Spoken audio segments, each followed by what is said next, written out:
നമ്മുടെ മീഷോ മാമൻ തന്നൊരു പണി കാരണം കൊറിയർ അയക്കാൻ ലേറ്റ് ആയിട്ടുണ്ടായിരുന്ന ഒരു ഹാമ്പറാണ് കേട്ടോ ഇത്. ഇനി എന്ത് പണിയാ തന്നേന്നല്ലേ? ബാ പറഞ്ഞുതരാം. ഇത് ഓർഡർ ചെയ്തിട്ടുണ്ടായിരുന്ന ആള് നമ്മുടെ സ്ഥിരം കസ്റ്റമറാണ് കേട്ടോ. ഇതിനു മുന്നേ ഫ്രെയിമും ഹാമ്പറും ഒക്കെ നമ്മുടെ കയ്യിൽ നിന്ന് വാങ്ങിയിട്ടുണ്ട്. അപ്പോൾ ആളിത് ഓർഡർ ആക്കിയിരുന്ന സമയത്ത് ഒരു ഫ്രെയിം എന്തായാലും വേണമെന്നേ പറഞ്ഞിട്ടുണ്ടായിരുന്നുള്ളൂ. ബാക്കി സാധനങ്ങൾ എന്നോട് നോക്കി വാങ്ങിക്കാനായിരുന്നു പറഞ്ഞത്. അങ്ങനെ മീഷോന്ന് ഞാൻ 2 സാധനങ്ങൾ ഓർഡർ ചെയ്തു. ഒന്ന് ദേ ഈ സെയിം സാധനമായിരുന്നു. സാധനം 19-ാം തീയതി എത്തുന്നായിരുന്നു കാണിച്ചിട്ടുണ്ടായിരുന്നത്. പക്ഷേ 19-ാം തീയതി എത്തിയില്ല. 2 ഡേ ഡിലേ ആകും. 22-ാം തീയതി എത്തുന്നാണ് പിന്നെ കാണിച്ചത്.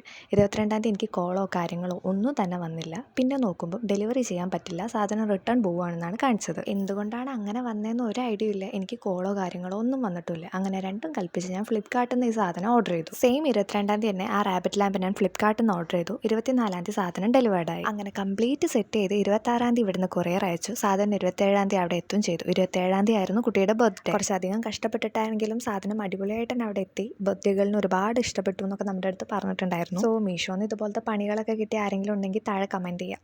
അപ്പോൾ അത്രയേ ഉള്ളൂ. ടാറ്റാ.